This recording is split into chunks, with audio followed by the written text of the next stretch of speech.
The Candid Corner presents the Blerdification Station with your hosts, Coach Bob, Mr. Lewis, and MG the Great. Welcome.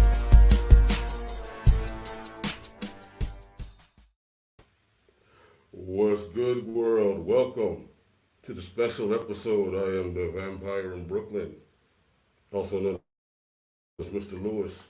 Here with our first annual watch-along. For copyright purposes, of course, we won't be showing the film or you won't be hearing any audio. But you can watch along if you have Hulu. We're watching the 2020 film Bad Hair, starring Al Lorraine, Jay Farrow, Lena Waithe, and Kelly Rowland. So if you got Hulu, go on over there, get on there, log on.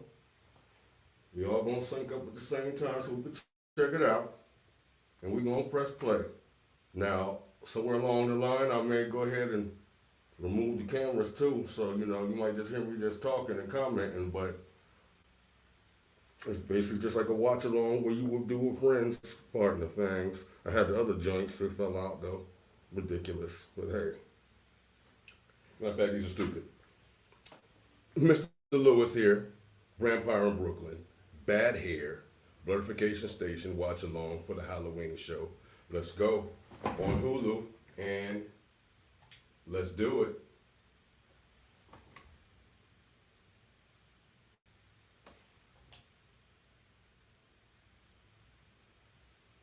And of course, Hulu is playing with my emotions.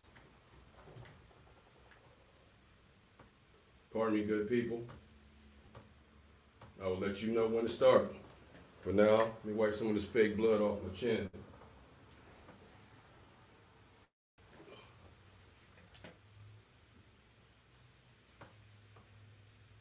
Hope y'all having a good time out there. What y'all got planned for the holiday? I mean, Halloween technically kicks off the holiday season. But yeah, I know a lot of religious folk don't recognize it, but hey, it's just for fun. No devilish worship here or none of that. As I said, Bad Hair, Hulu, let's go. Now, I'm seeing the sight unseen logo pop up. Culture Machine. Is that Vanessa Williams in that box? Yes, the film takes place in 1989, y'all. Hope y'all like the costume. Yeah. I'm flossy out here. Glistening. You're I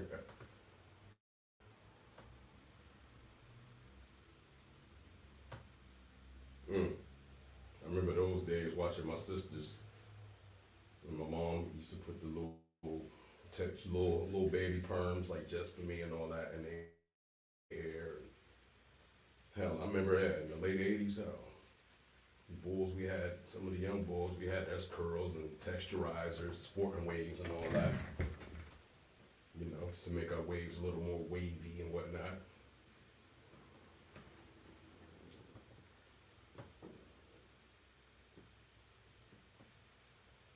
Shout out to everybody tuned in. And for those who won't be tuning in a little later, this is basically what it's for. I mean, usually people do this on audio podcasts as well, but we're doing a little something different. You want to look at my ugly mug for about an hour and a half, then let's go.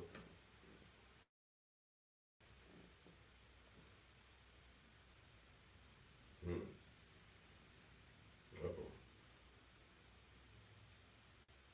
Oh, this costume hot in the mug under these lights. Ooh.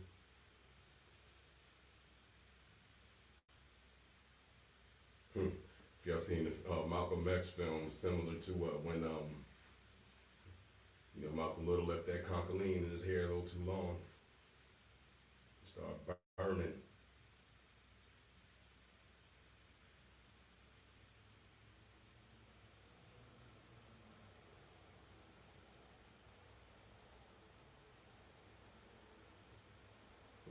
It's like some kind of hair form.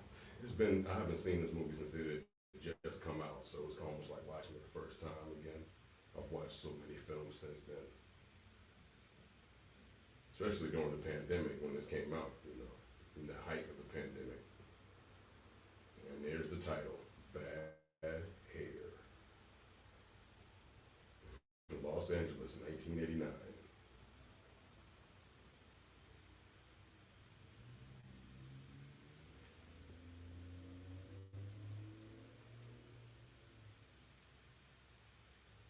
Got like some PlayStation buttons on the side of the building.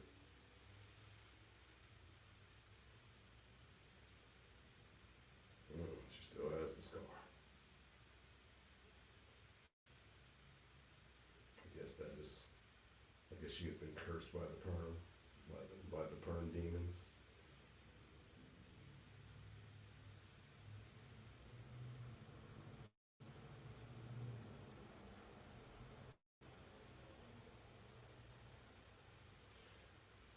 I like the wardrobe and the background, the setup, even the film, the cinematography. It's like, yeah, this is real era specific.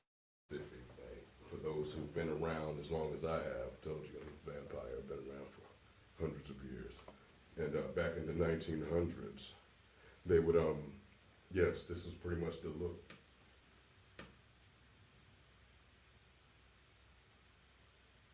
Looks like she's applying for work. Ah, she's in a casting call. Okay, yeah. Been to a few of those. Nowadays, especially since the pandemic, they're mostly virtual for me. So it's either submitting through email or doing it live on Zoom or doing it like FaceTime and whatnot. Or sending audio files, even. Yeah, for those that don't know, my other job is acting, voiceover, doing voiceovers, modeling, pretty much all things entertainment related. Be signing in and stuff from time to time. It's been a while though.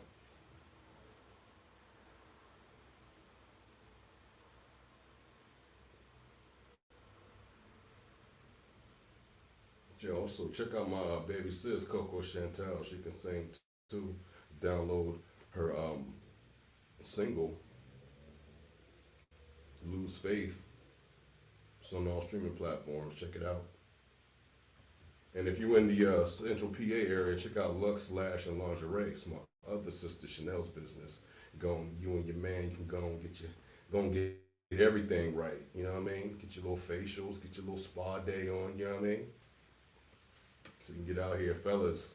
Y'all know what it is. Go ahead and get cleaned up for your ladies. Get looking right. You know what I mean? My sister does a very, very good job. So go and check it out. Lux Lash and Lingerie. She's also on Facebook. You can check out her business page. Go and check out what services she has to offer. Excuse me.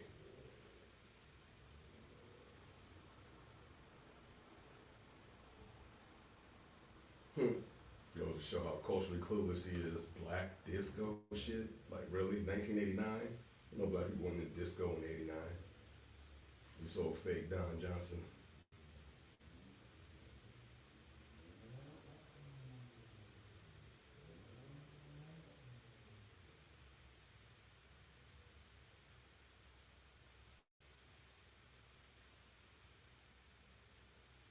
Hmm.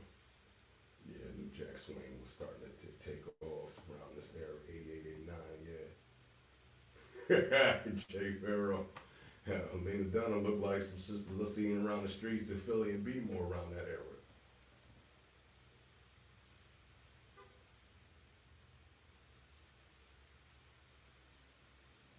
The sister sitting down with the braids. She reminded me of my mother and them's friends from back then.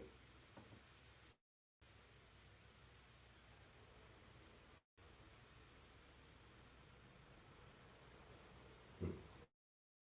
I can hear the full force and new edition playing now. Vanessa Williams. Yes, that was her. Yeah, she was in her prime during that era. Check her out. She was like, yeah, she was doing everything in Hollywood back then. She was the first, what? I think Miss Black America or Miss Black Universe. And she turned around and started making hit albums. Then turned around and became a successful actress. Like, yo, big shouts. queen is mad talented and was looking amazing doing it the whole time.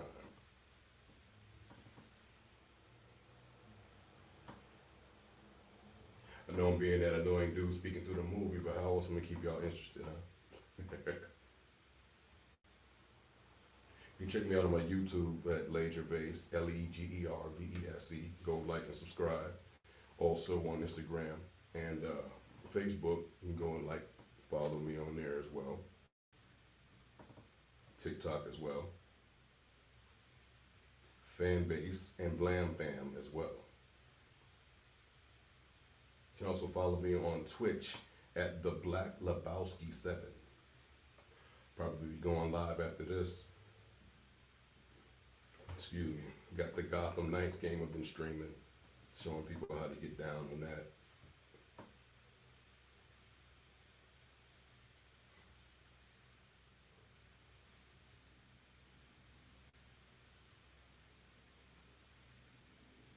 It almost looks like a Young TV rap set.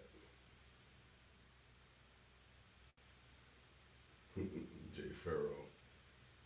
That high top fade wig is hilarious.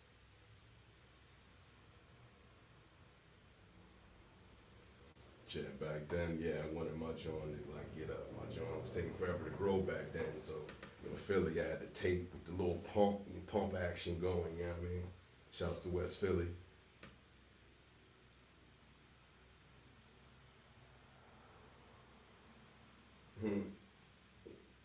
Showed in the video, giving serious Janet Jackson, oh, it's Kelly Rowland, excuse me. Giving serious Janet Jackson / Paula Abdul energy. And for those who didn't know, Paula Abdul, before she got on, she was the head choreographer, I guess, for the Laker girls. And then she became a choreographer for Janet Jackson before she became a pop star herself. And if I'm not mistaken, she choreographed a few other artist videos as well. And I believe she choreographed the dance scene in Coming to America. Remember with the bridal entrance with Princess Imani Ezi, the beautiful Vanessa Bell Calloway.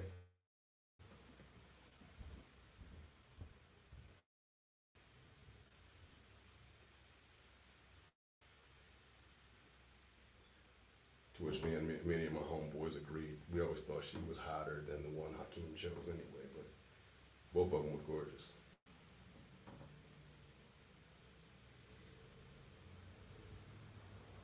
It inspired a lot of us too. Like, yeah, I've been on my Prince Hakeem since I was a tween, you know what I mean?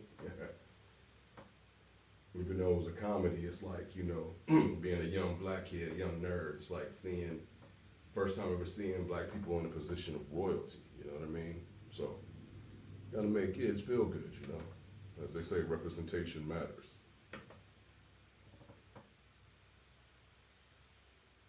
Blurred shit, y'all. Yeah.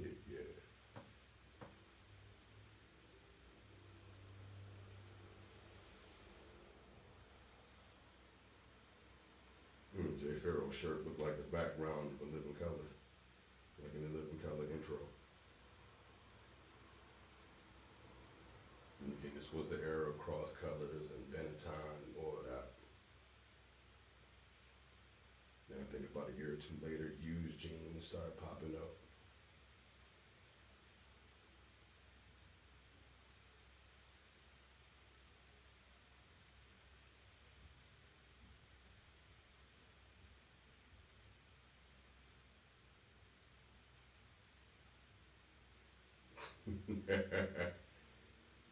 You know what they remind me of? So he keep brushing his hair, his sides and whatnot. They remind me of Chicago from Poetic Justice. Shout out to Joe Torre, another Janet Jackson reference. Rest in peace, Tupac. And big shouts to Regina King too. She's been out here for real too, Hollywood royalty.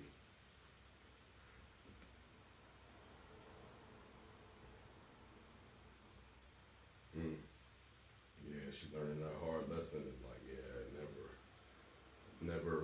never become romantically inclined with your coworker. Most of the time it doesn't work out.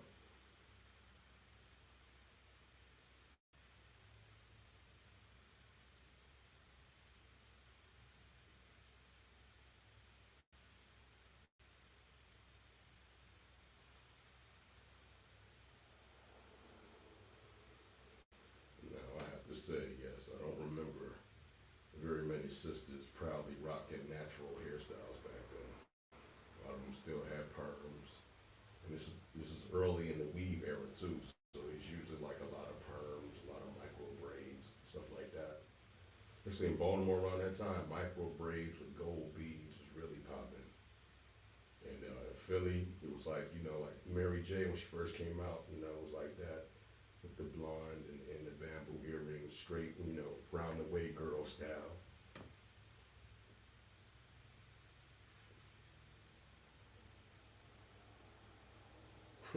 Usher with the Gumby and giving Bobby Brown energy. Every little step. Yeah, I remember a lot of shoulder pads. My mom used to rock a lot of shoulder pads back then too. My mom had a Jerry curl back then too. Yeah, I like the way they really captured that 1985, 1989 energy. Excuse me.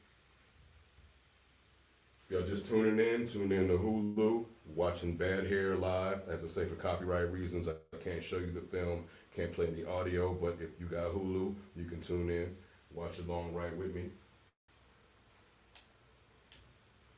About 14, 15, 14 minutes in.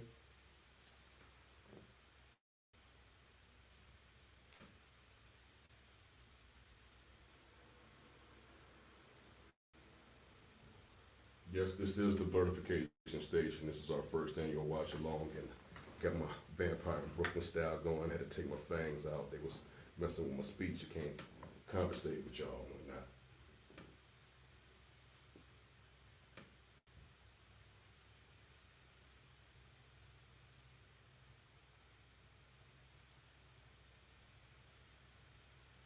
Yeah, I would say the only thing missing in this is the Jerry curls, especially in LA. Where are the Jerry curls?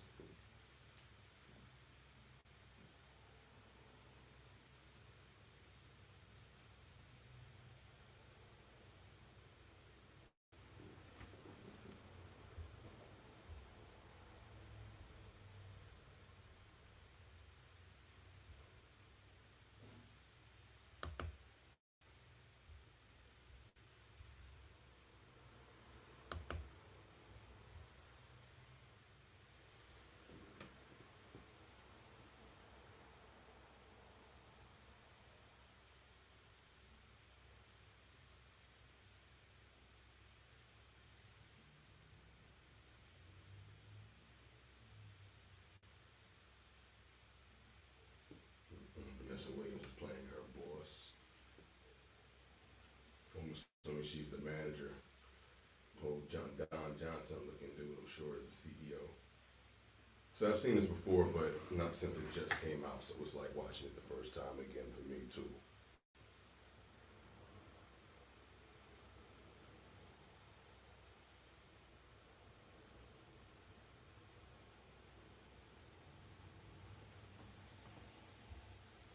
Let me check out these comments. Sorry, I see y'all out here.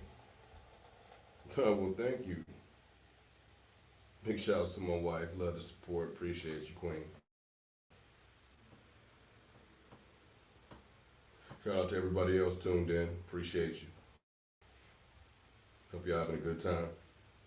Hit me up in the comments. Chop it up with me. Let me know it's good.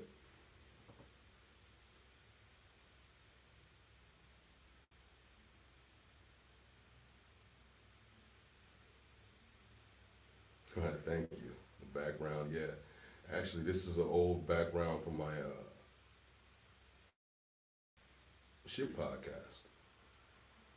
Yeah, I wanted to try to do something animated for y'all, but yeah, I'm gonna have to get I guess a flyer camera for all that.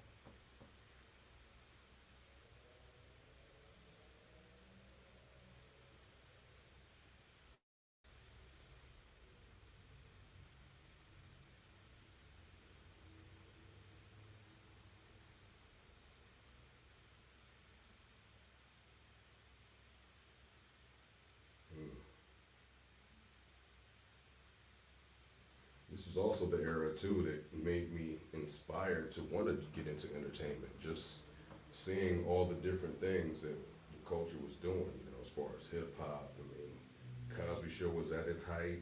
A different world was coming through, and inspiring a lot of young black kids like me to want to go to college.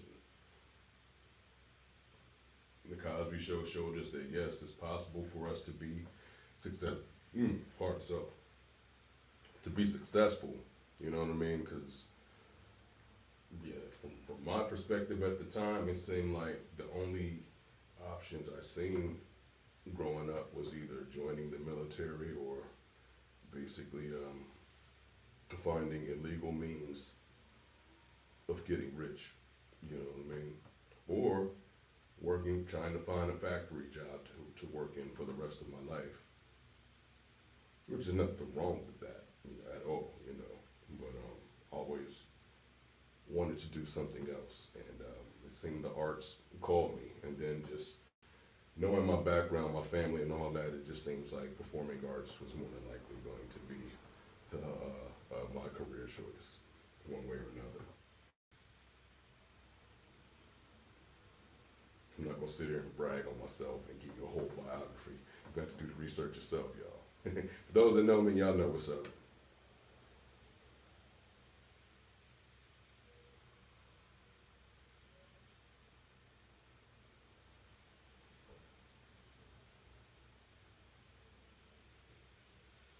Blair Underwood, also another throwback. He was killing it on LA Law during this time.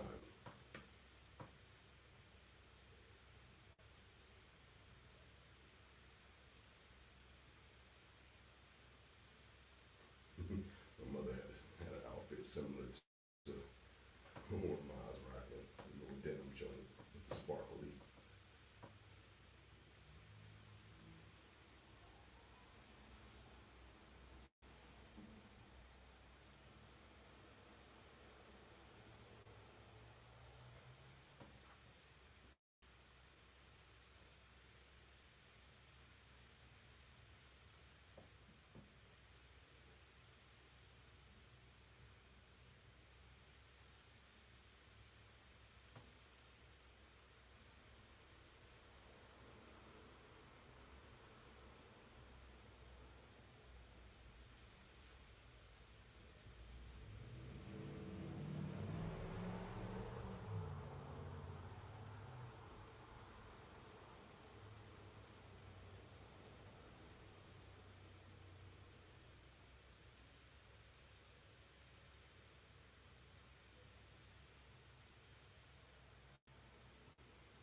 Yeah, I remember this was also during, I guess for hip hop, this was also, I guess, the first, some would say the first wave, or at least this is the wave where my generation started becoming more conscious and more curious about our African origins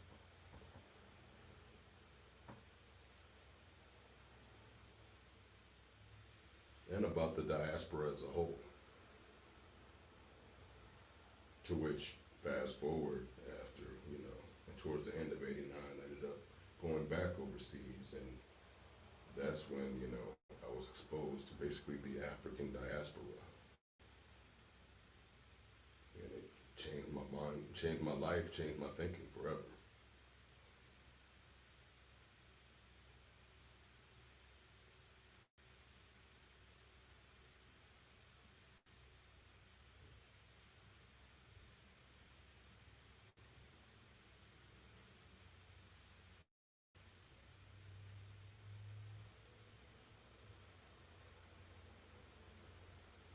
And who knows, there's probably other black folks that had been raised conscious from the gate. I was not blessed to be, be one of those. I had to basically do a lot of studying and learning on my own.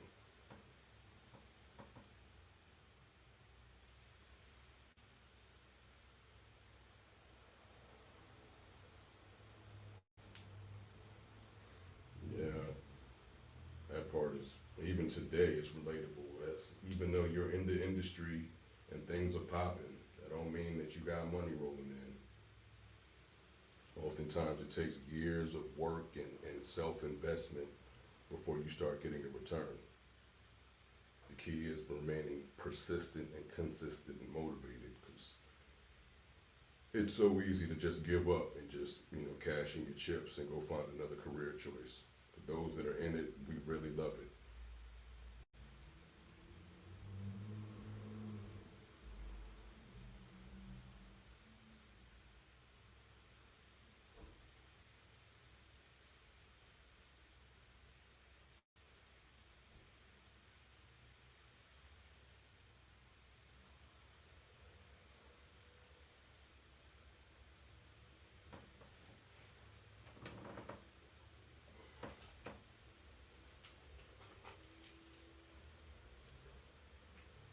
Now, some people will have the fame and be the celebrity and, be the living household name, and won't realize their bank account really don't reflect it that much, because at the end of the day, it's still a business. And if you are not a good business person, or you don't have business-minded people in your corner making sure you're getting your worth, or if you're not SAG protected, then you can get screwed over.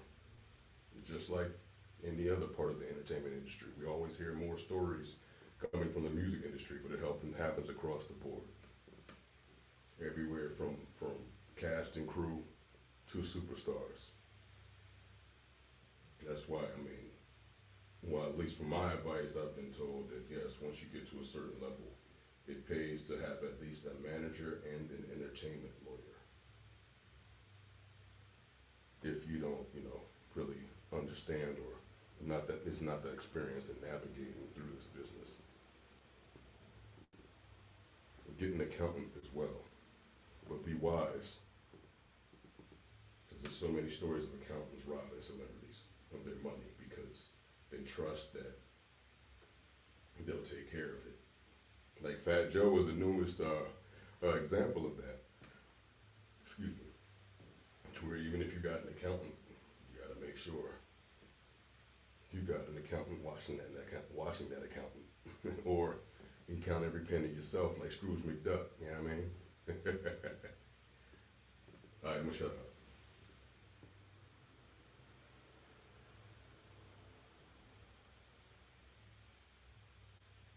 Robin Thede and Laverne Cox. The Black Lady sketch show was hilarious. I love that show.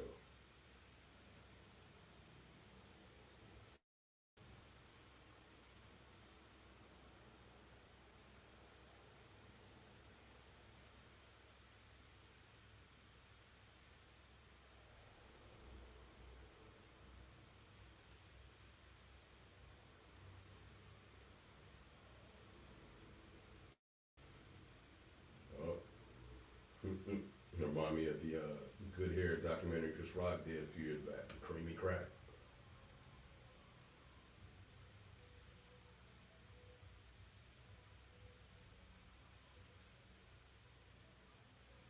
But,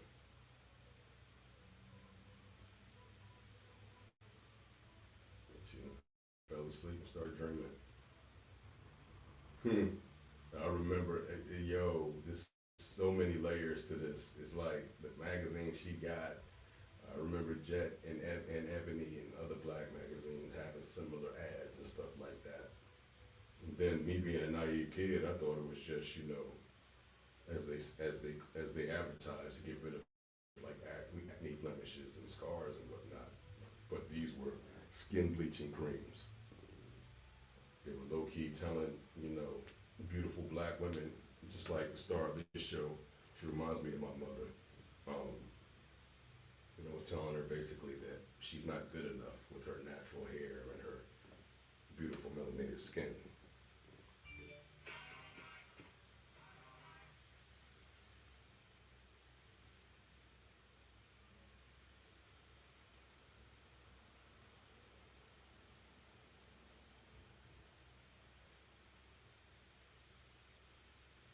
And yeah, you see, weave now is like just a common thing now.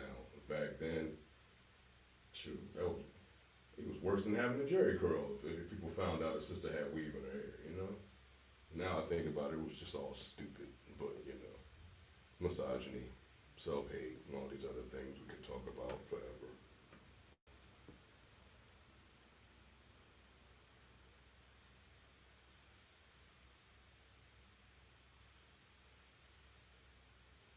Mm. Well, the scar is exposed. She crying, she must be tender-headed.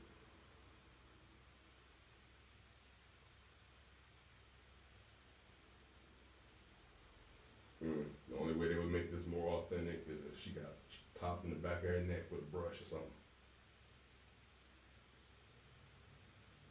Then that's not her mama, so I guess that would be disrespectful.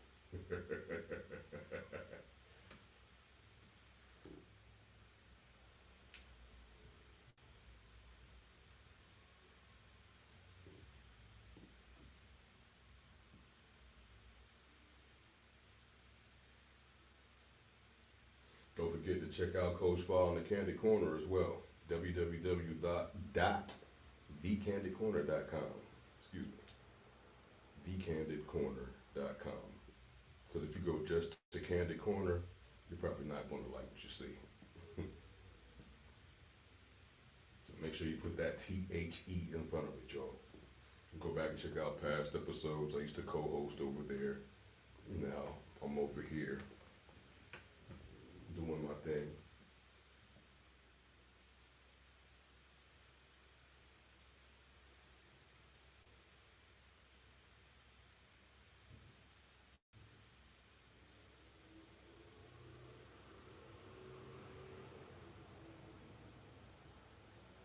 Mm. He did a good job. It's like I can almost feel the pain. Mm.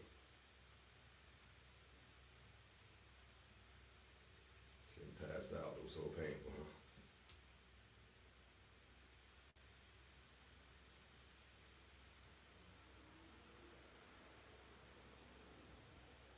Mm. Remind me of them Dark and Lovely commercials.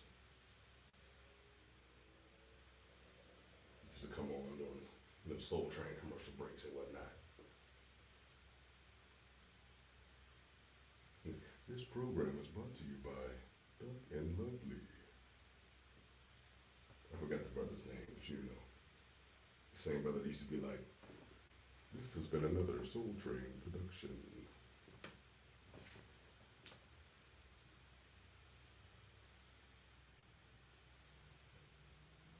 It looks like that pink hair lotion,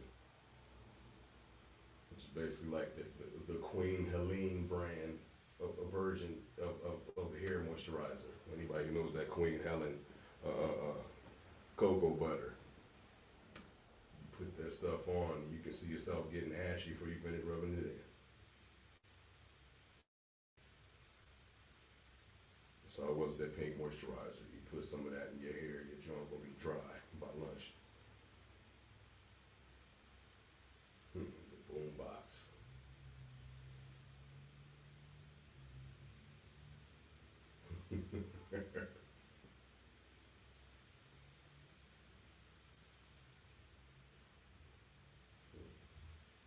I need to watch this with like my mother and my aunts and all that. See if they be triggered by this. Mm.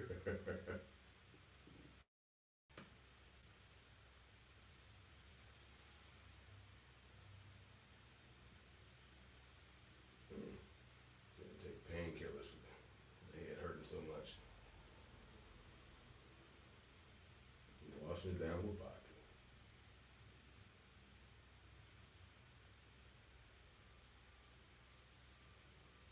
Mm.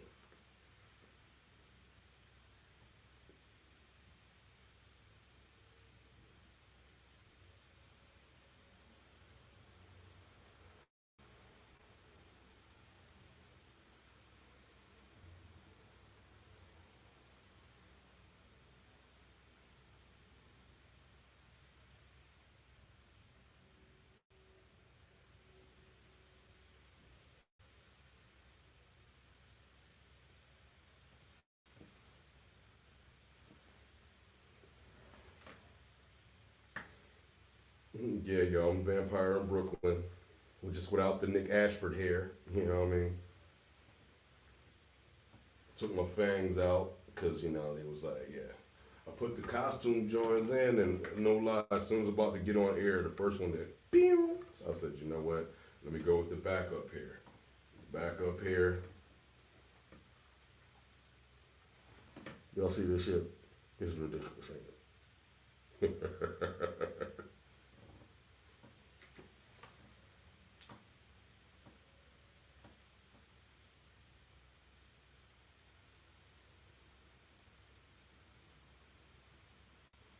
Those who might not be watching on video, I just put in some rubber fangs I got from the costume store, and I don't even know why they have the bottom. Oh, I guess the bottom joint's got little baby fangs on them, but okay. One size does not fit all.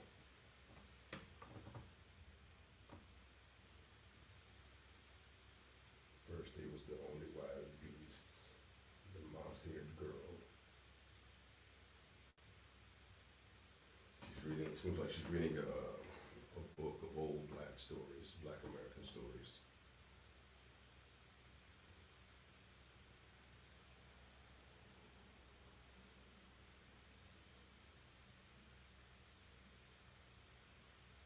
Which I'm sure is not a real book. It's just a book made to go with the story. Which apparently in the story is a foretelling of what's going to happen in the future of the film. Oh, they all Kwanzaa up. He said once again, I didn't meet any black people that celebrated Kwanzaa until around the early 2000s. I never even heard of Kwanzaa until around the mid 90s.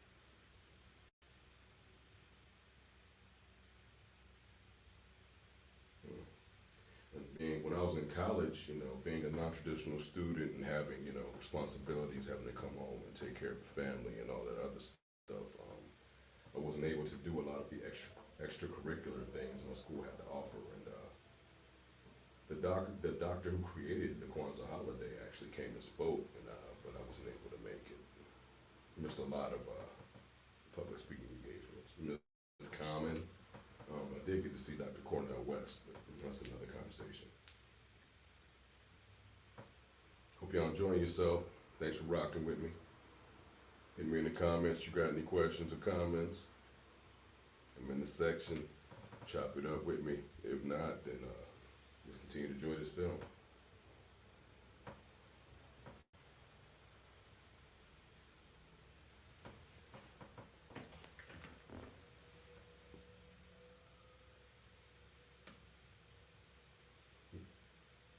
I wonder if that was supposed to be part of the script. Brother, like he was just straight checking out Vanessa Williams.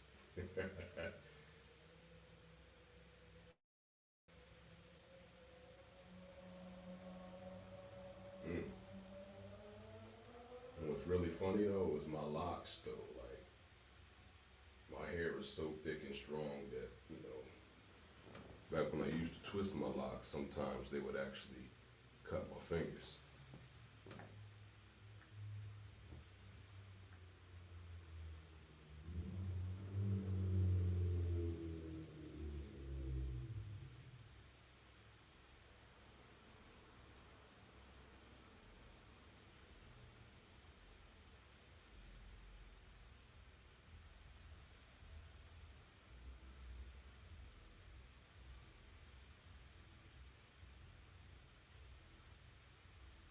Hmm. That's crazy.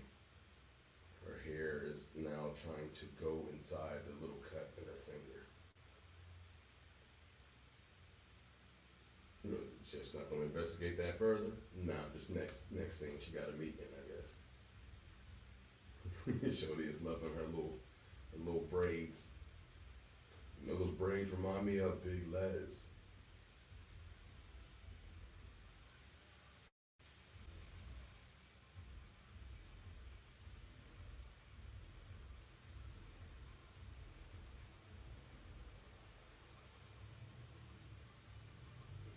Most, I guess, for those modern day times, Big Les will be most noted for if you watch Living Single reruns. The lady that's in the intro that's dancing, that's Big Les. She also used to be a host of Rap City, one of the many hosts. Hope y'all checking out the reboot. The Rap City reboot is dope. Shout out to Big Ticket. Wonder if they gonna bring Big Les back.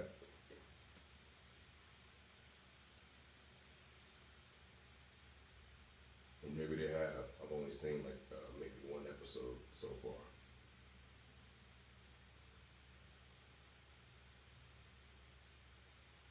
Mm. Staying with the bear, which yeah, in the '80s. In the '80s, Bear was like damn Percocet or something. The way he used to talk about like for maximum pain relief, try Bear. You don't hear people talking about that no more.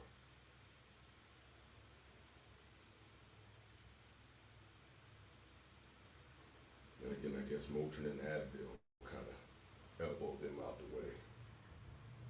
In the league too. Capitalism, yo.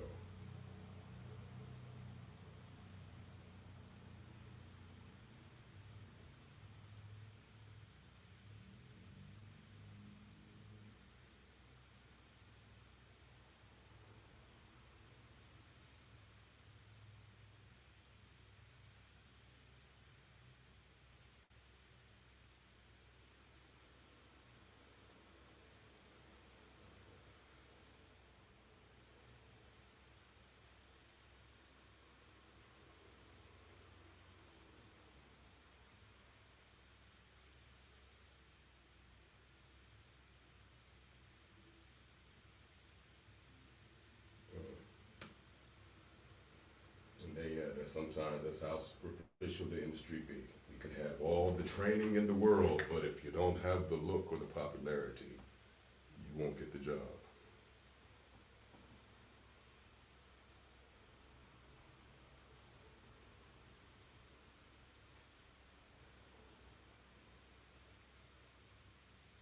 And on the flip side of that, you can just be a popular influencer or one hit wonder and you can get a lead role in something just because they want to make money off of your popularity.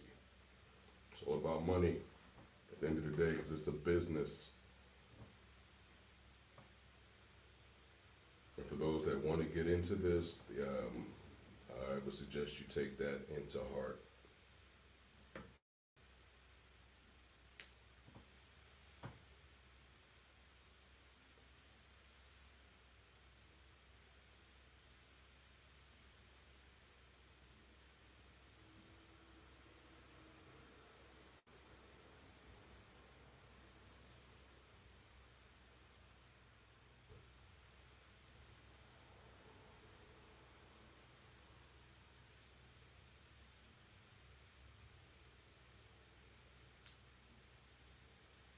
Oh, thank you. I just saw the comment. Appreciate you. This lady the other day asked me where did my voice go, like either I'm faking or somehow as I get older my voice is going to leave me or something. So I wish I would be out here faking a deep voice in these streets.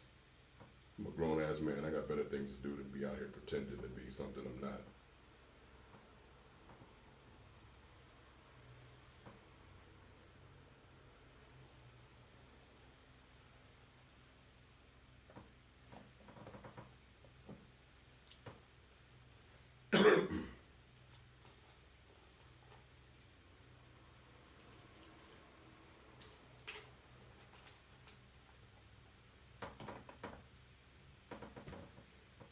Mm.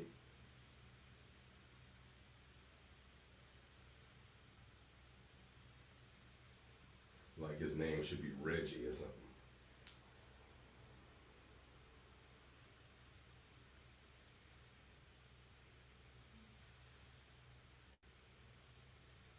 Yeah, I remember those eras when people just be smoking wherever. My first flight overseas, I remember just clouds of smoke.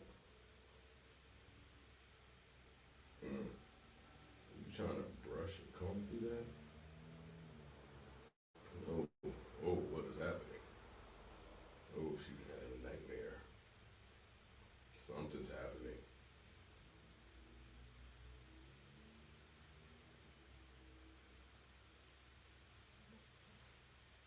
Excuse me. Mm-mm. Yeah.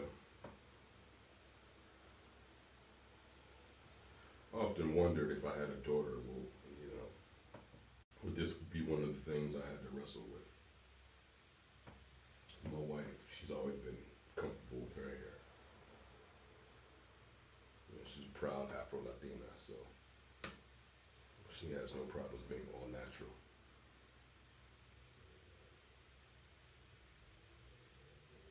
But I know in the era we grew up in, most black folks who grew up around try to look as least African as possible.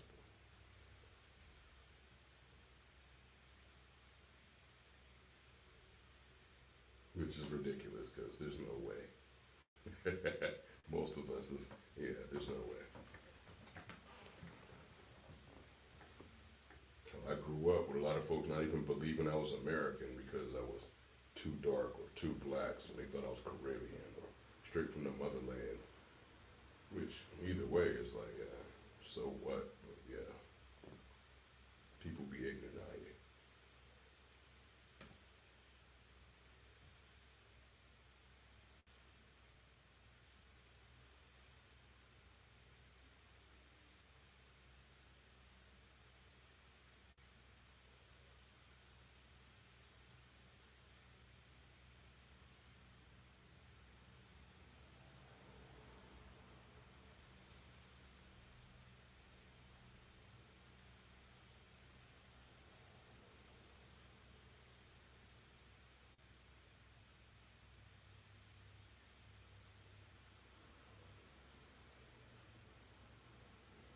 Hmm. Yo, them cassette tapes. Oh, I remember those boom boxes back in the day. They were specifically made like to market to women too. Remember, I had a friend. She had a pink one.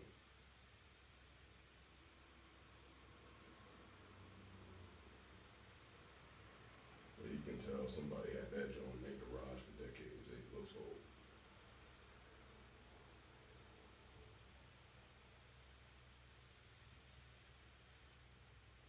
The only way it'd be more authentic if mommy put on a pair of LA Gears. Uh oh. Oh, that creepy landlord is back. I guess he gonna get her, try to get her, make her do something strange, a piece of change.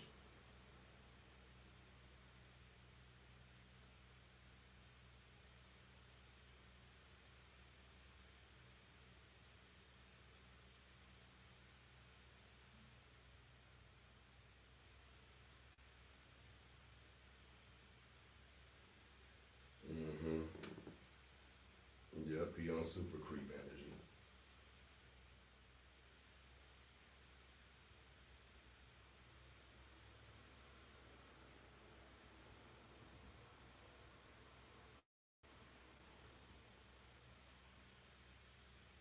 Oh, whoa, that's wild disrespectful. Oh, what's happening? The wig is reacting.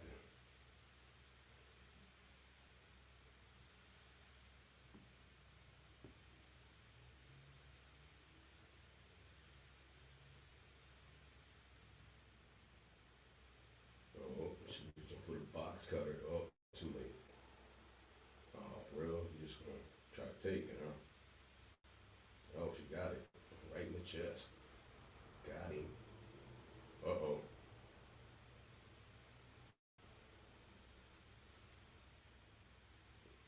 Oh, this is the hair demon is taking over.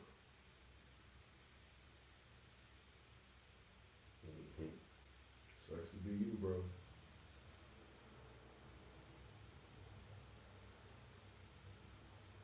You got what was coming to you.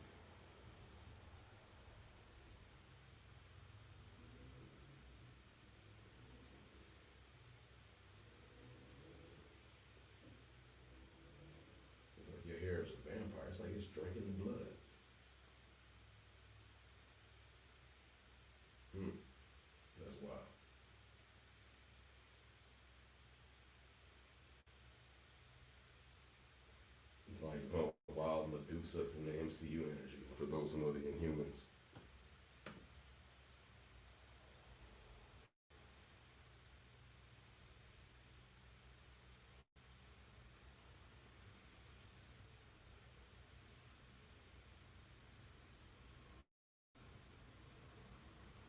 You know, even there's been discussions as of recent about, the original Medusa, from Greek mythology, basically. And I thought of this as a kid when I was into it, you know, that Medusa was probably an African woman with dreadlocks and other issues with that. We can have a conversation about Greek and Roman mythology too, but yeah, we're just gonna keep it with bad hair. We're on Hulu, y'all. Watching Bad Hair, 2020 film, takes place in 1989 in LA. Starring Lena Waithe, Lena Dunham, Vanessa Williams, Blair Underwood.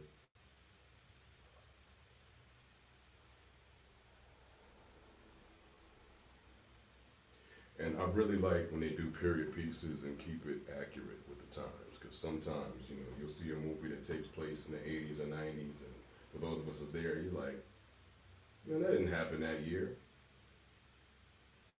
Oh, I just realized what's baby doll name?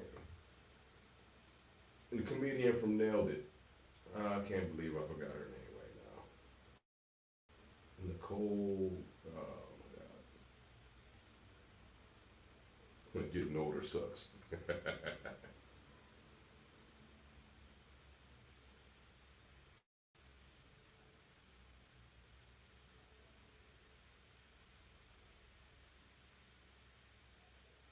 Nicole Byers.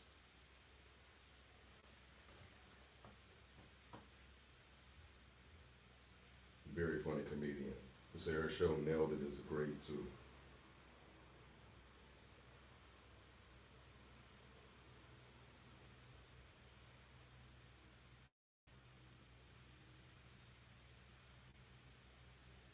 Yeah, Queen Latifah was like the new. Like, yeah, she was that shorty back then. Like, hail to the queen. I mean, she's still, doing her thing. Still watching on the Equalizer and all that. Just saw her new film on Netflix. Um, but yeah, yeah. This was the summer '89 is when I first heard of Queen Latifah, and she had the dance for me joint and popping on the videos, and then she had to come into my house, the house joint that was popping on the radio. Cause yes, we see it coming full circle again, but back in the late '80s, like house music, early techno, that was just as much a part of the hip hop dance scene as New Jack Swing and other upbeat, hip hop dance songs. Because this is the era where the b boys were starting to stop breaking and they were doing more New Jack dances, and we were starting to see like a lot of the dances y'all see now that are being redone, like the Alf, the Reebok, the Roger Rabbit, the Nintendo, the Running Man, all those, you know. I know I'm forgetting a lot of them, but y'all know the Cabbage Patch.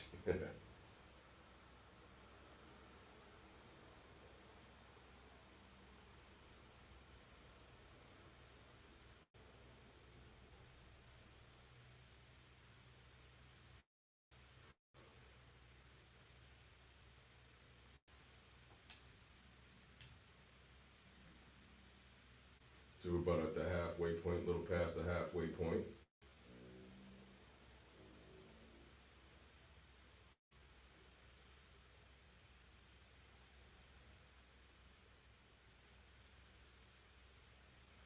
Y'all keep watching. I'll be right back.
go feed real quick. I am returned. Vampire of Brooklyn in the house. Bad hair. Hulu. Blerdification Station, y'all.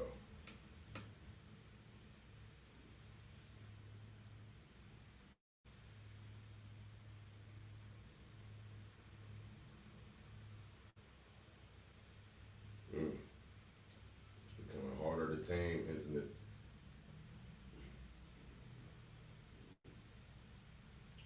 Her hair basically looks like what I've heard sisters describe as getting a new perm and then going to bed without wrapping it up.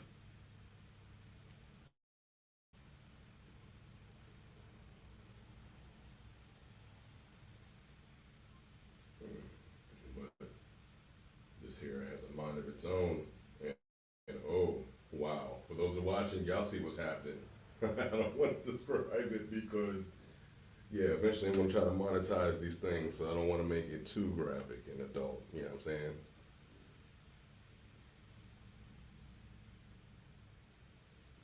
Wowzers. Let's just say her hair is bloodthirsty. It's like she's a vampire, but she drinks blood, feeds through her hair instead of her fangs.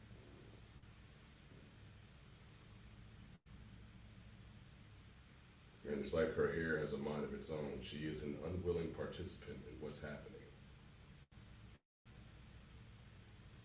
And it just seemed to have got some blood, and now it seemed to lay down on its own.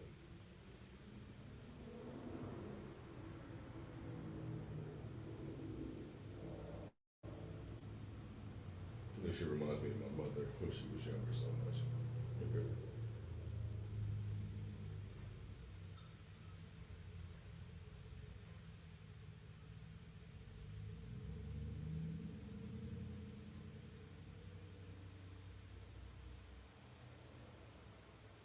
Mm. Her friend, her coworker reminds me of my aunt. Love you, Aunt Shelley. Yeah, ain't no brothers with dread locked up like that back then.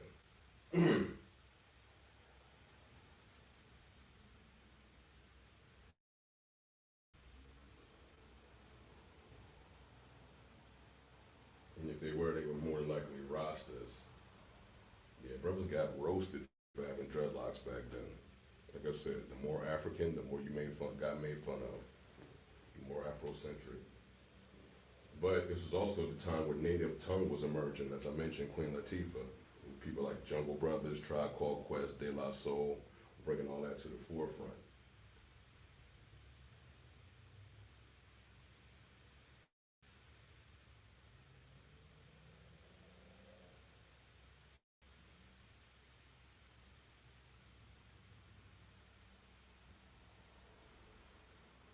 And even back then, it's like for those who think that it's just a modern thing where they make fun of conscious rappers or they don't respect them or whatever, it was even happening back then.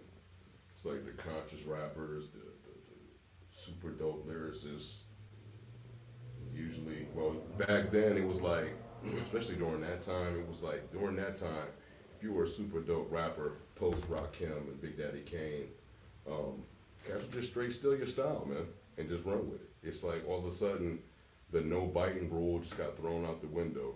People were making money, so they're like, hey, well, they're making money, so I'm gonna steal that and do that. Hence why you went from a lot of party rappers and a lot of conscious rappers to a lot of gangster rappers in the span of maybe 5 to 10 years.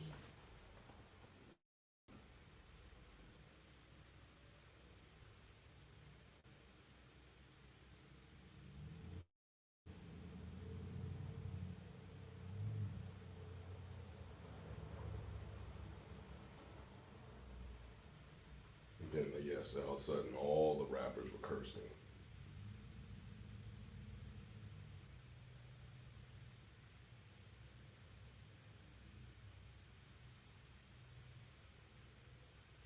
And we can't fully blame the industry because we was buying that shit up and we was eating it up too.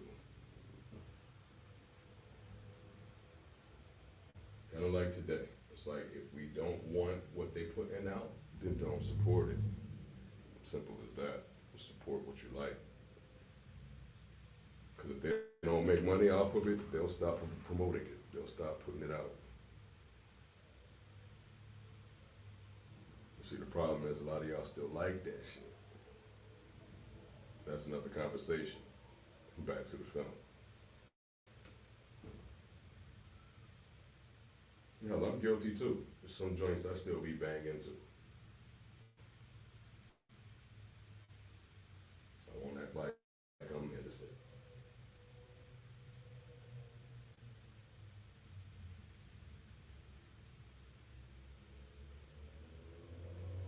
Side note, for those I told y'all about Kanye years ago.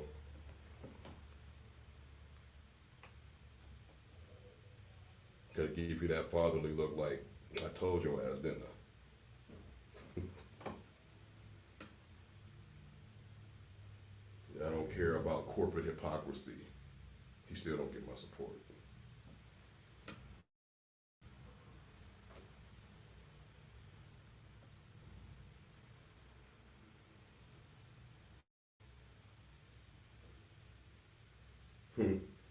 See, I'm getting Bobby Brown like /K solo vibes from that cut Usher got. The wigs are dope and terrible at the same time. What's this actor's name? He's a known actor, but yeah, yeah, he looks kind of like Don Johnson. If you hear that noise, you have to forgive me. It's outside.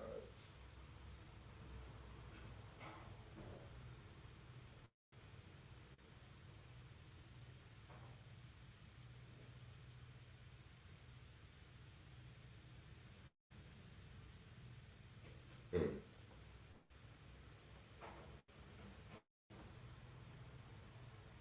No, thank you. Yes, James Vanderbeek from wasn't he on Dawson's Creek or something back in the '90s? Either way, he was one of those '90s teen actors. You know what I mean?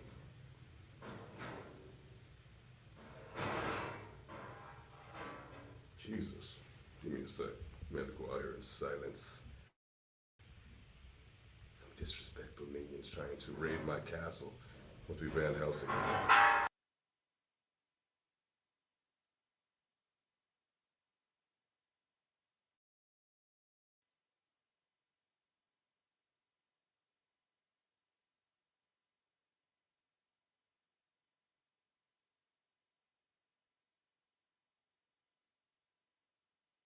Hmm. Yes, I'm back. Hmm. Yes, some peasants trying to storm my castle again. They'll just be a midnight snack.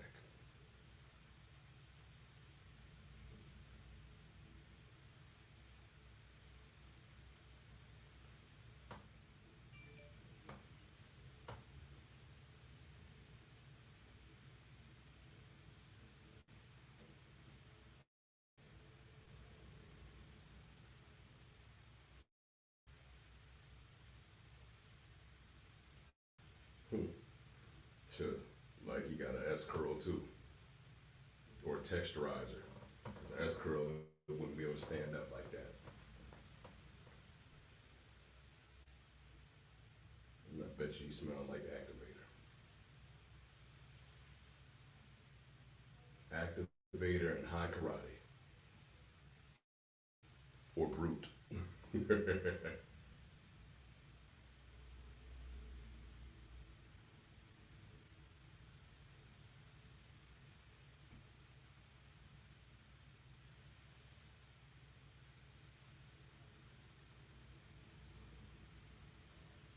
Reunity on ice sounds nice.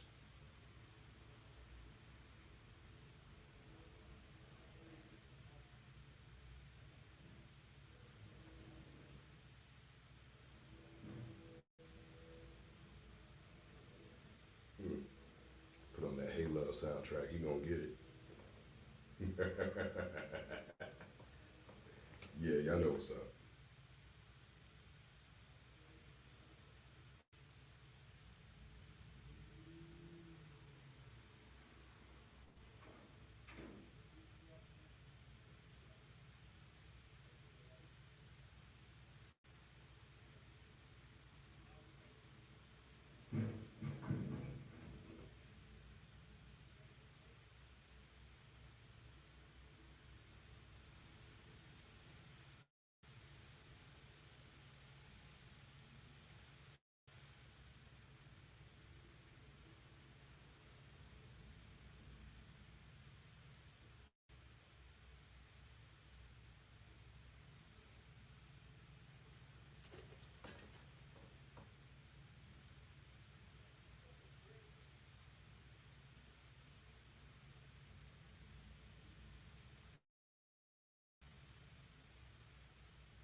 Give me a second, y'all.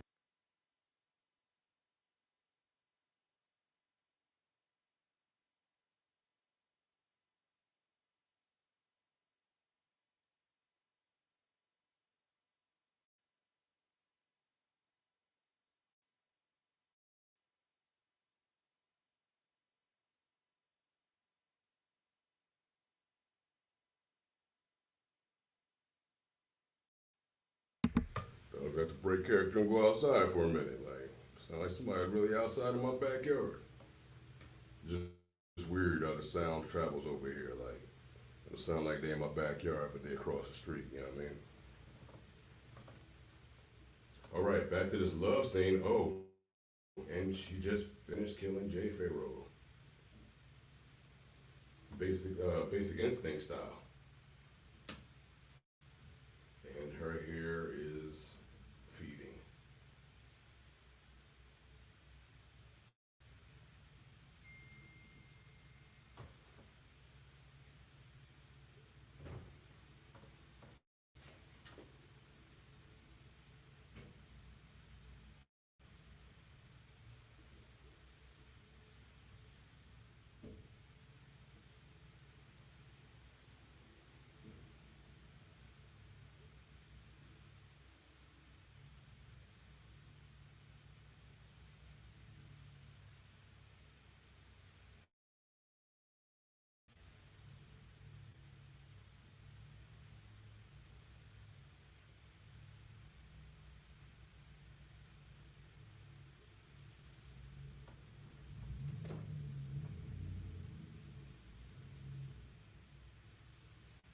Mm.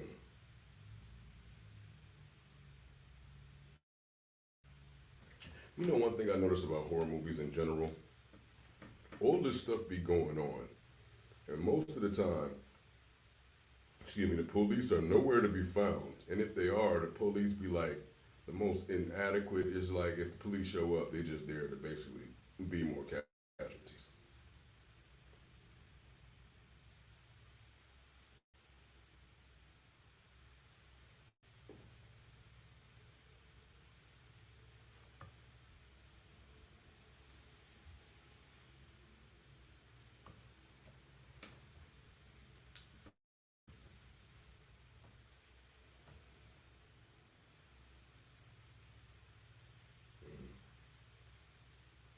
Mm.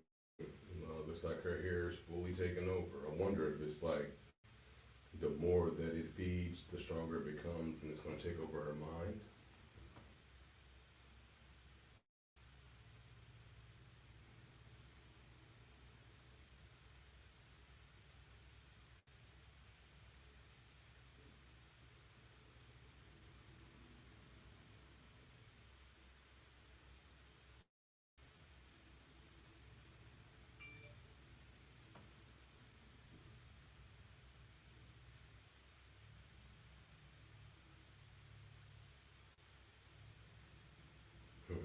Yes, the wood panel. That's accurate. And them hair dryers. Is that MC Light? Yes, the great legendary MC Light.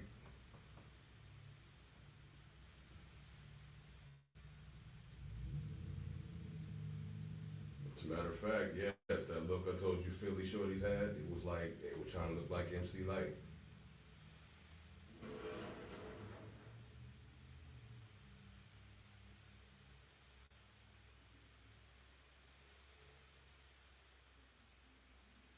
Yep. Yeah, we were young boys. We had crushes on mad fly honey dips. That's what we used to call them back then.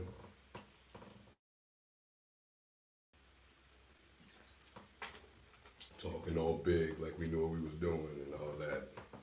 Just a bunch of damn kids running our mouths.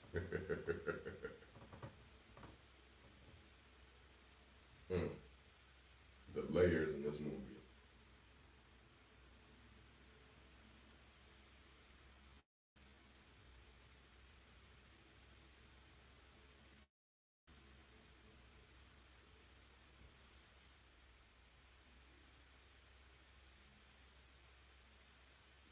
Yeah, I had a huge crush crush on MC Light back then too. Back then, everybody wanted a round the way girl. This is before everybody wanted a gangsta B or a bad B or thug B. We wanted a round the way girl. We wanted to fly honey dip. We didn't want no skeezers.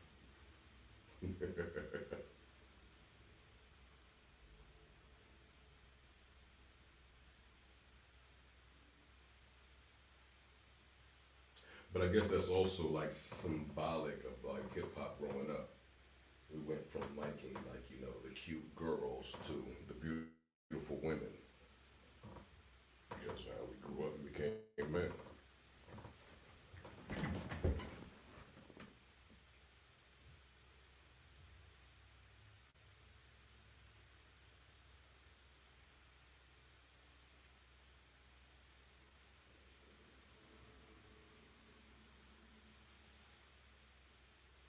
Mm.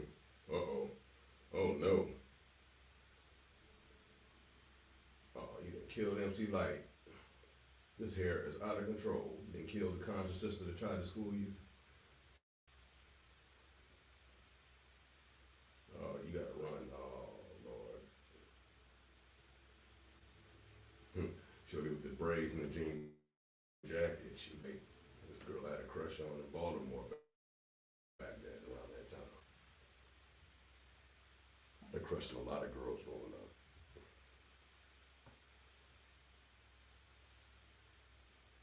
It's like, I don't know, just black women. Y'all look so damn good.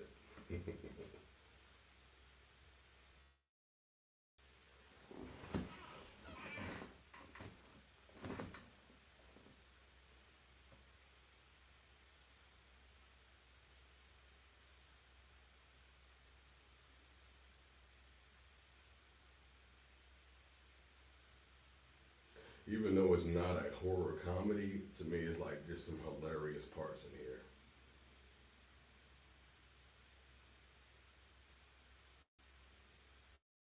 Oh, you know, she's back in her office late at night.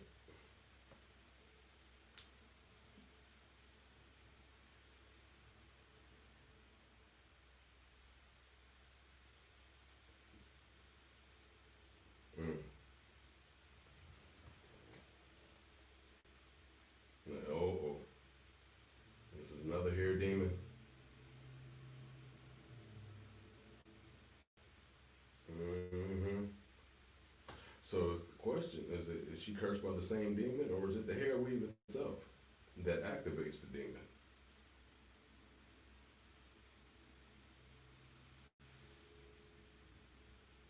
Mm.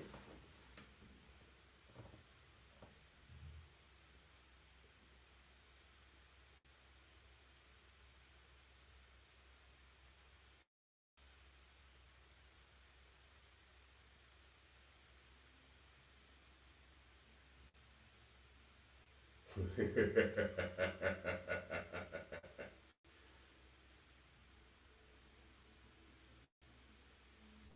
guess the movie does have its hilarious moments, but it was not slated as a horror comedy, just a horror.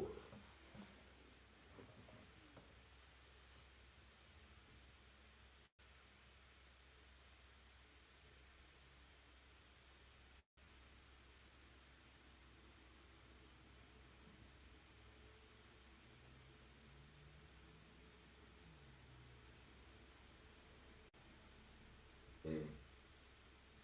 Mm-mm. Uh-oh. Uh-oh. So, yeah, you can't cut it off either. Lord.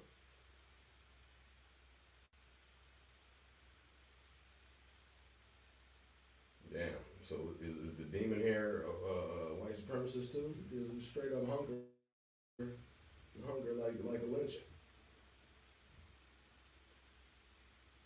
It's like there's so many layers into the movie. So many layers.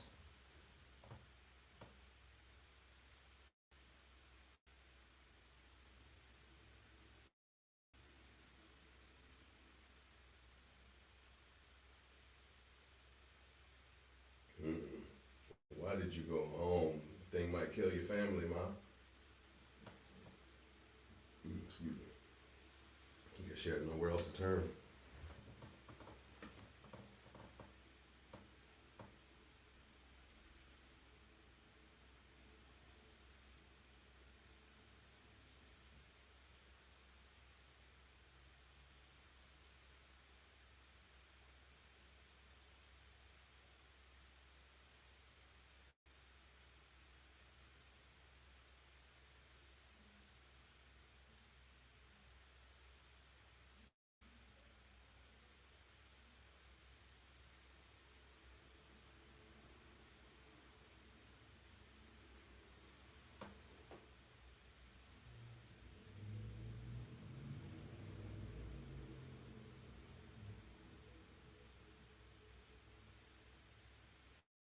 Yeah, dads in the 80s, I don't remember them being cool, having piercings and modern cuts and all that.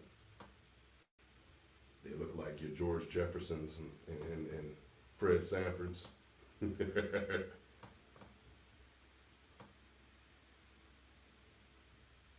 they thought all the stuff we were doing was a bunch of foolishness.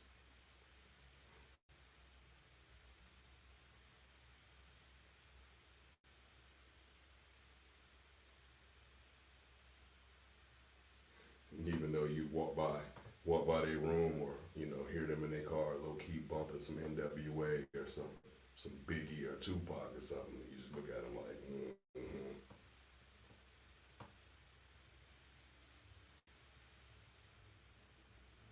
So my pop wasn't like that, and a lot of guys that were in the military, they weren't like that either. But in the civilian world, I don't remember dads being so cool, but uncles either.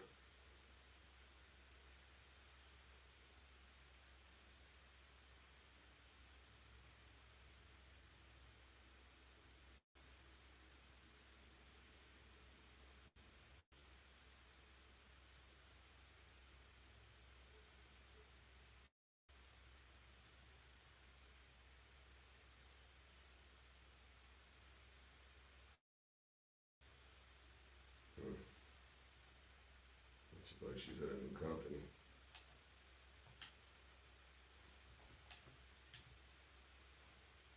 Got about 20 minutes left in the film, y'all. Hope y'all enjoying yourselves.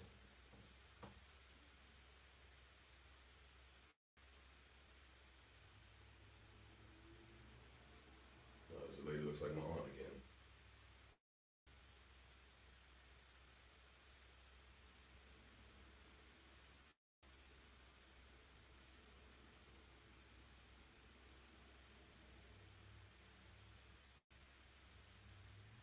She seems to be getting everything she wanted. She can stepping out to my prerogative.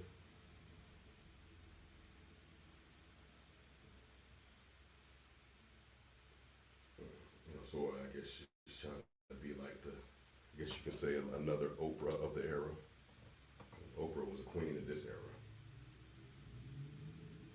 I mean, she still is, but I mean, this is like when she was really skyrocketing. And plus, it just like her role in The Color Purple was just taking her career to the whole next level. And then she had the popular talk show. Yeah, Oprah was taking over. And now Lena Dunham got the salt and pepper hairdo.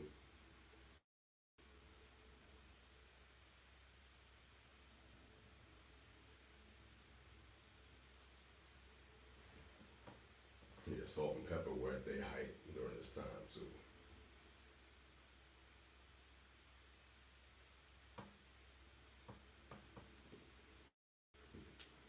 Remember, Self Destruction was popping. Oh, Kelly Rowland.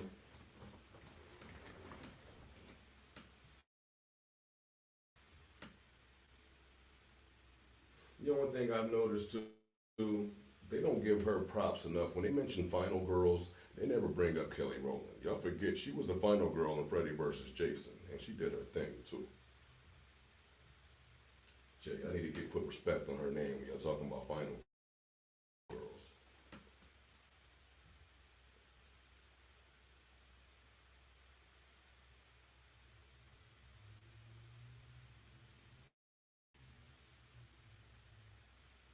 And like Jada Pinkett Smith, she goes on the list as one of the few black women who were final girls and actually survived to the end of a horror flick. For those that don't know, check out Demon Knight with Jada Pinkett. She starred in the mid-90s. Her and Billy Zane. She really did her thing too. And I believe that's when she became a sex symbol for mainstream America. We already knew she was fine over here in the black world. And low key, my cousin, R.I.P. cuz, but he used to go to the same performing arts school as her and Tupac, and he said he used to date her briefly. Hmm. Oh, somebody else in there with the devil hair, huh?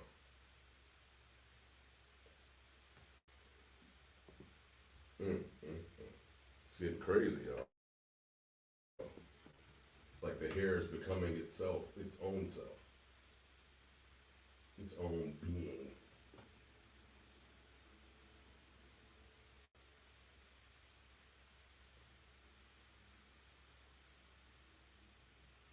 Uh, it's taking over Vanessa Williams' body. Basically, she's just the vessel. You better run. It's coming. It seems to be consuming everything.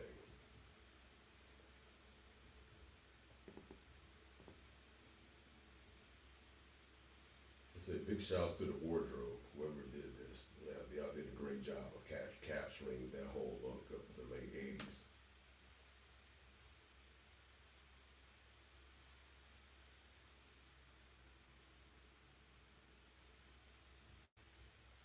So much so, as you heard discussing through the podcast, it's bringing back many memories of that era.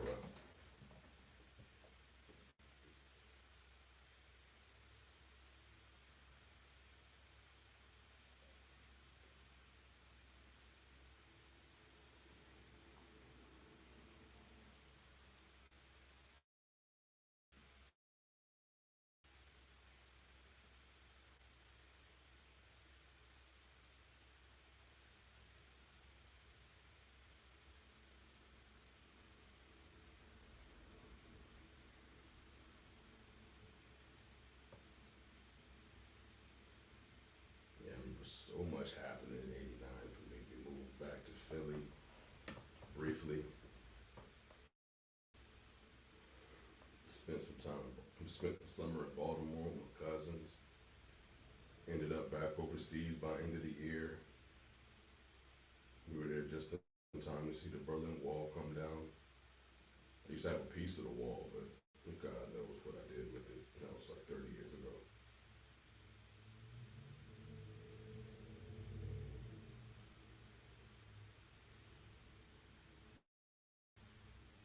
So I remember it's Winds of Change being played a whole lot on the radio over there.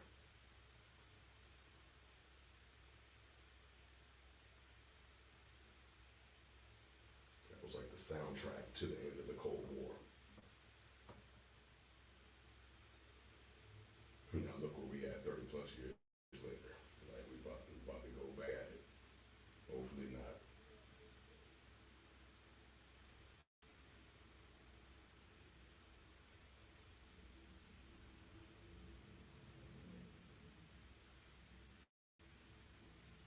Big shouts to all my fellow veterans. Big shouts to all those serving right now.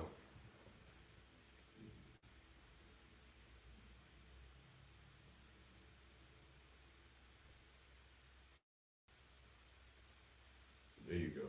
Free yourself. You gotta fight now.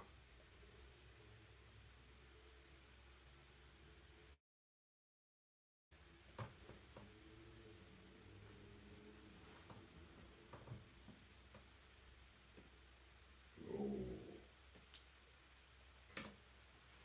It's like, well, can her hair fight back? I'm like, oh, better do some hair foo, some demon hair foo and fight back.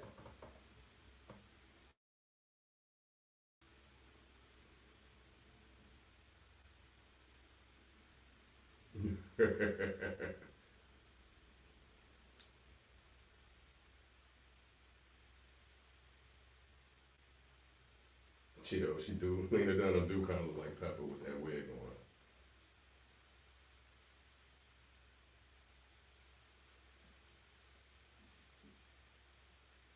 Oh yeah. Oh, there goes Brooklyn. That was her character's name.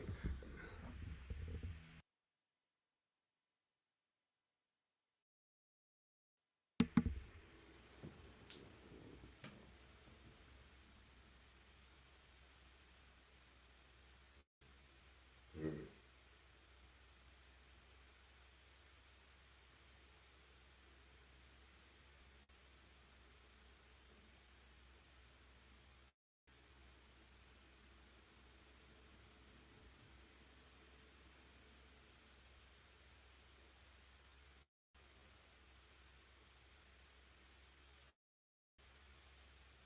Oh, what was happening?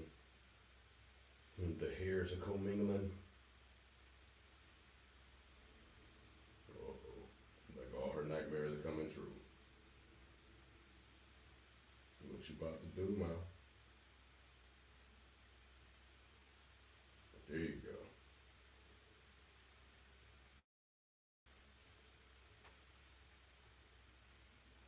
Seriously. Mm. The golden heel to the forehead.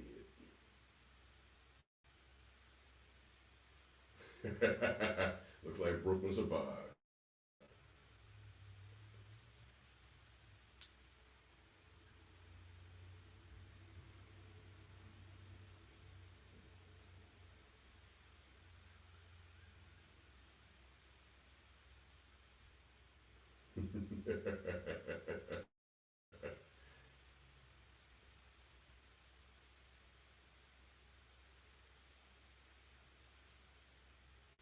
Oh hell.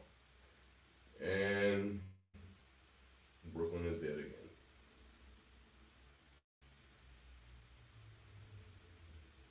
You better keep moving.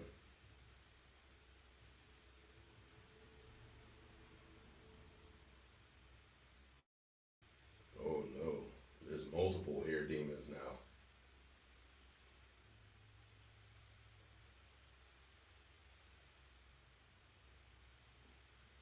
What's she gonna do?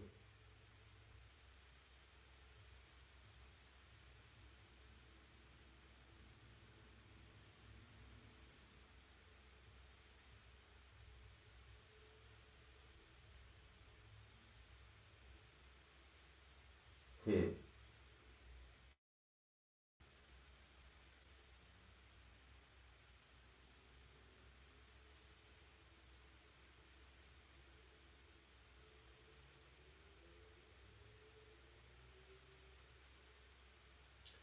I don't think that's gonna help. They gonna bust through the glass. What you talking about?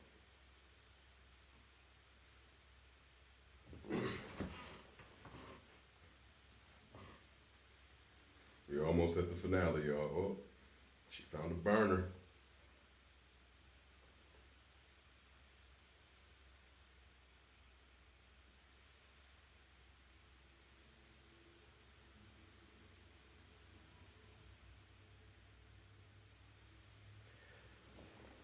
Oh, oh no.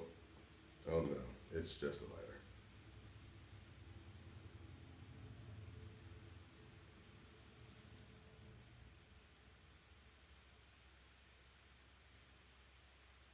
Hmm. Just she said, F it. You gonna spark one up and go out like a champ. It's not even a joint like a cool or a Virginia Slim. They want to keep it accurate. It'd be a Newport or a Cool or a Salem.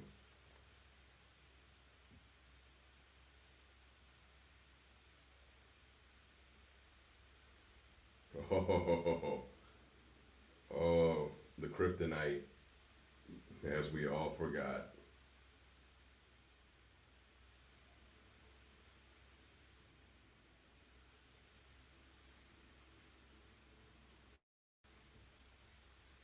You know what vibes I get from this too?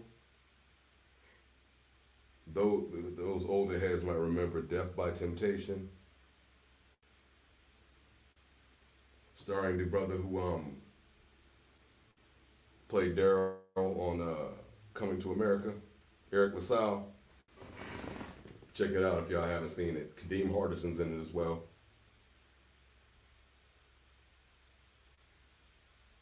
As well as check out my movie, Vampire in Brooklyn, starring Eddie Murphy, Kadeem Hardison, the late great John Witherspoon, and the gorgeous Angela Bassett.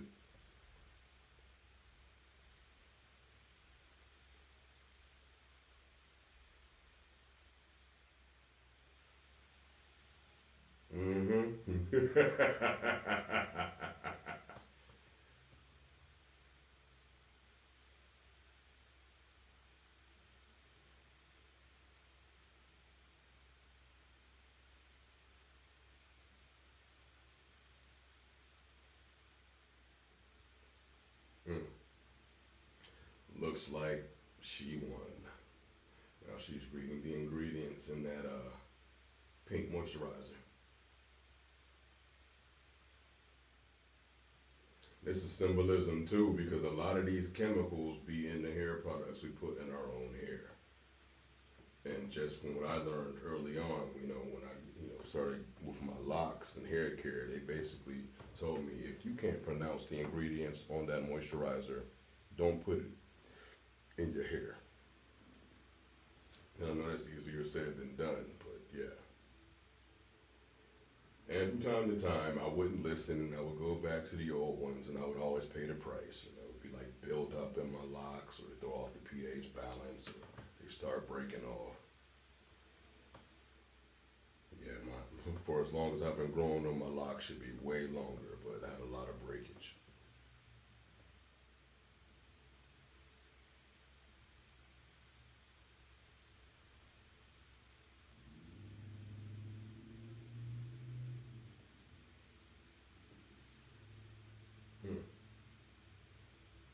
Wow, she's still alive. The shorty left. She left LA. Is she going back to the country? I'm assuming this is Texas. Look like Texas. My old stomping grounds.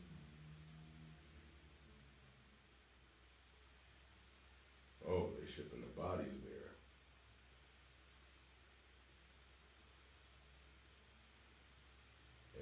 Shaving their hair to recycle. It's like a hair plantation. And who was in charge? Fake Don Johnson.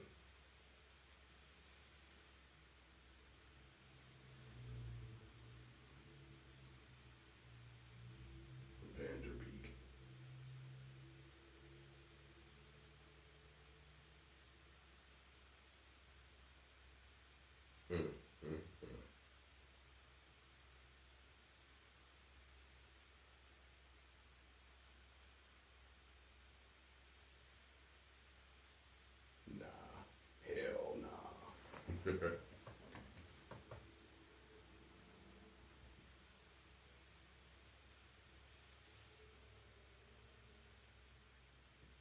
They said it. I'm over this creamy crack relaxer. Uh-oh. Yeah, you better go help your sister. Bad hair. There it is, y'all. And that concludes our first ever watch along. Hopefully we'll have a few more. This has been the Blerdification Station. This is Mr. Lewis, aka Vampire in Brooklyn, without the Nick Ashford hair or the fangs. Appreciate y'all for rocking with me. Hope y'all have a great night. As I said, go like, subscribe, follow on all the social medias. Go to the website, check us out, previous episodes and whatnot. And we'll be back next week with something brand new to kick off the Thanksgiving season. Beans, greens, potatoes, tomatoes. Peace and love as always. I'm out.